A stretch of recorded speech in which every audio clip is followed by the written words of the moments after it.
ಒಳ ಒಪ್ಪಂದದ ರಾಜಕಾರಣ ಇದೆ ಅಂತ, ಎರಡು ರಾಷ್ಟ್ರೀಯ ಪಕ್ಷಗಳ ಅಧ್ಯಕ್ಷರ ಮಧ್ಯೆ ಹೊಂದಾಣಿಕೆ ರಾಜಕಾರಣ ಇದೆ ಅಂತ ಆರೋಪ ಮಾಡ್ತಿದ್ದಾರೆ. ನೋಡಿ, ಮೊದಲನೇದಾಗಿ ಯತ್ನಾಳ್ ಅವರು ಮೊದಲಿನಿಂದ ಅವ್ರು ತೆಗೆದು ನೋಡ್ರಿ, ಅವ್ರು ಬಹಳ ಮುತ್ಸದ್ದಿಗಳು, ನಮ್ಮ ಸಮಾಜದ ಬಹಳ ದೊಡ್ಡ ನಾಯಕರು. ಅವ್ರ ಬಗ್ಗೆ ವೈಯಕ್ತಿಕವಾಗಿ ಯತ್ನಾಳ್ ಅವ್ರ ಬಗ್ಗೆ ವೈಯಕ್ತಿಕವಾಗಿ ನನಗೆ ಬಹಳ ದೊಡ್ಡ ಅಭಿಮಾನವೂ ಇದೆ, ಗೌರವ ಇದೆ. ಬಟ್ ಅವ್ರ ಪೊಲಿಟಿಕಲ್ ಒಂದು ಸ್ಟೇಟ್ಮೆಂಟ್ ಗಳನ್ನ ನೀವು ನೋಡಿ, ಯಾವಾಗಿದ್ರು ಕೂಡ ಅವ್ರು ಯಾವತ್ತಿದ್ರು ಕೂಡ ಯಡಿಯೂರಪ್ಪಾಜಿ ಅವ್ರ ವಿರುದ್ಧ ಯಾವತ್ತಿದ್ರು ಕೂಡ ಏನಾದ್ರೂ ಒಂದು ಸಿಕ್ಕರು ಕೂಡ ಮಾಡ್ಕೊಂತ ಇಲ್ಲಿವರೆಗೆ ಬಂದಿದ್ದಾರೆ.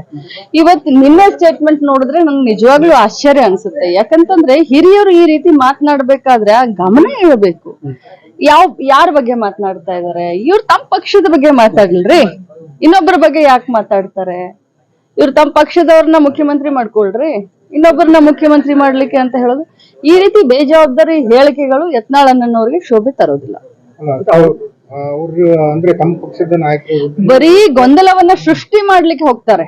ಯತ್ನಾಳ್ ಅವರು ಯಾವತ್ತಿದ್ರು ಕೂಡ ಗೊಂದಲವನ್ನ ಸೃಷ್ಟಿ ಮಾಡ್ಲಿಕ್ಕೆ ಹೋಗ್ತಾರೆ. ವಿಜಯೇಂದ್ರ ಅವರು ಡಿ ಕೆ ಶಿವಕುಮಾರ್ ಅವ್ರಿಗೆ ಏನ್ ಸಂಬಂಧ? ಡಿ ಕೆ ಶಿವಕುಮಾರ್ ಅವರು ಕಾಂಗ್ರೆಸ್ ಪಕ್ಷದ ರಾಜ್ಯಾಧ್ಯಕ್ಷರು.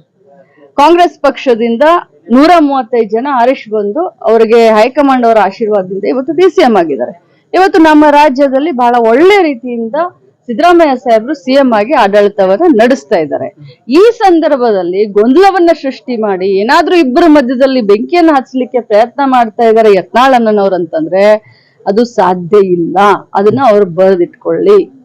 ಅವ್ರೇನಾದ್ರೂ ಕನ್ಫ್ಯೂಷನ್ ಇಬ್ರ ಮಧ್ಯದಲ್ಲಿ ಇಬ್ಬರ ಸಂಬಂಧವನ್ನ ಹಳಸ್ಬೇಕು ಅಂತ ಏನಾದ್ರೂ ಮಾಡ್ಲಿಕ್ಕೆ ಹೊರಟಿದ್ರೆ ಇದು ಸಾಧ್ಯ ಇಲ್ಲ.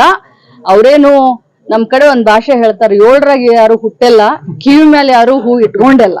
ಅಂದ್ರೆ ಈಗ ಅವ್ರು ಸರ್ಕಾರ ದಿವಾಳಾಗಿದೆ, ಅವ್ರ ಕಡೆ ದುಡ್ಡು ಇಲ್ಲ, ಎಲ್ಲ ಲಕ್ಷ್ಮಿ ದುಡ್ಡು ಕೊಡುವ ಗೃಹಲಕ್ಷ್ಮಿ ಅಂತ ಹೇಳ್ತಾರೆ. ಅವ್ರ ಮೊದ್ಲು ಕೇಂದ್ರ ಸರ್ಕಾರಕ್ಕೆ ಆಗ್ರಹ ಮಾಡ್ಲಿ, ಈ ಬಾರಿ ಬಜೆಟ್ ನಲ್ಲಿ ಕರ್ನಾಟಕ ರಾಜ್ಯಕ್ಕೆ ಅನ್ಯಾಯ ಮಾಡಿದ್ದಾರೆ.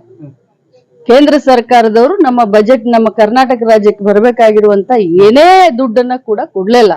ಅದರ ಬಗ್ಗೆ ಮೊದಲು ಬೆಳಕನ್ನ ಚೆಲ್ಲಿ, ಗೃಹಲಕ್ಷ್ಮಿ ಏನು ನಾವು ಜನರಿಗೆ ಹೇಳಿದ್ವಿ, ನಾವು ಗೃಹಲಕ್ಷ್ಮಿಯನ್ನ ಕೊಡ್ತೀವಿ. ಅವ್ರಿಗೆಲ್ಲ ಗೊತ್ತಿದೆ, ಇಡೀ ರಾಜ್ಯ ಜನರಿಗೂ ಗೊತ್ತಿದೆ, ಅವ್ರಿಗೂ ಗೊತ್ತಿದೆ, ಸ್ವತಃ ಅವ್ರಿಗೂ ಗೊತ್ತಿದೆ. ಅವ್ರು ಇದನ್ನ ಬೀಸೋಬಾನ ತಪ್ಪಿಸ್ಕೊಳ್ಬೇಕು, ಬೀಸೋದನ್ನೇ ತಪ್ಪಿಸ್ಕೊಳ್ಬೇಕು ಅಂತ ಗೃಹಲಕ್ಷ್ಮಿ ಮೇಲೆ ಹಾಕ್ತಾ ಇದಾರೆ. ಗೃಹಲಕ್ಷ್ಮಿ ಬಂದಾಗೆಲ್ಲ 1 ತಿಂಗಳು ತಡ ಆಗಿದೆ. ಈಗ ಶೀಘ್ರದಲ್ಲೇ ಗೃಹಲಕ್ಷ್ಮಿಯನ್ನು ನಾವು ಬಿಡುಗಡೆ ಮಾಡ್ತೀವಿ.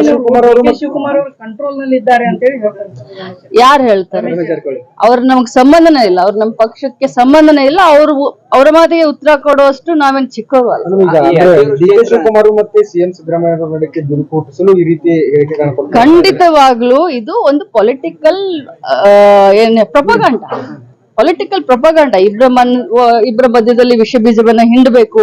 ಮೊದಲಿಂದನೂ ಕೂಡ ಬಹಳಷ್ಟು ಜನ ಶಕುನಿ ರಾಜಕಾರಣ ಮಾಡಿದ್ದಾರೆ. ಸೊ ಇದೊಂದು ಪೊಲಿಟಿಕಲ್ ಪ್ರೊಪಗಂಡ. ಸೊ ಇದಕ್ಕೆ ಯಾರು ಸ್ವಲ್ಪ ಹಾಕೋದೂ ಇಲ್ಲ. ಮತ್ತು ಸಿದ್ದರಾಮಯ್ಯ ಸಾಹೇಬ್ರಾಗ್ಲಿ ಅಥವಾ DK ಶಿವಕುಮಾರ್ ಸಾಹೇಬ್ರಾಗ್ಲಿ ಬಹಳ ಮುತ್ಸದ್ದಿ ರಾಜಕಾರಣಿಗಳು. 40 ವರ್ಷದಿಂದ ಮಂತ್ರಿಯಾಗಿ ಕೆಲಸ ಮಾಡಿದರೆ ಸಿದ್ದರಾಮಯ್ಯನವರು. 7ನೇ ಬಾರಿ DK ಶಿವಕುಮಾರ್ ಅವರು ಶಾಸಕರಾಗಿದ್ದಾರೆ. ಯಾರು ಚಿಕ್ಕ ಮಕ್ಕಳಲ್ಲ.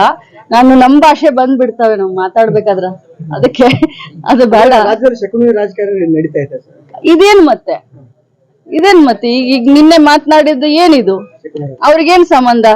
ನಮ್ಮ ಪಕ್ಷದಲ್ಲಿ ಮುಖ್ಯಮಂತ್ರಿ ಮಾಡೋದು ಹೈಕಮಾಂಡ್, ಅವ್ರಿಗೆ ಸಂಬಂಧ ಇಲ್ಲ. ಏನು ವಿಜೇಂದ್ರ ಮಾಡ್ತಾರ? ನಮ್ಮ ಕಾಂಗ್ರೆಸ್ ಪಕ್ಷದಲ್ಲಿ ಮುಖ್ಯಮಂತ್ರಿಯನ್ನ ವಿಜೇಂದ್ರ ಮಾಡ್ತಾರ? ಇಲ್ಲ, ನಮ್ಮ ಪಕ್ಷದಲ್ಲಿ ಮುಖ್ಯಮಂತ್ರಿ ಮಾಡೋದು ಹೈಕಮಾಂಡ್ ಮತ್ತು ಆರಿಸಿ ಬಂದಂತ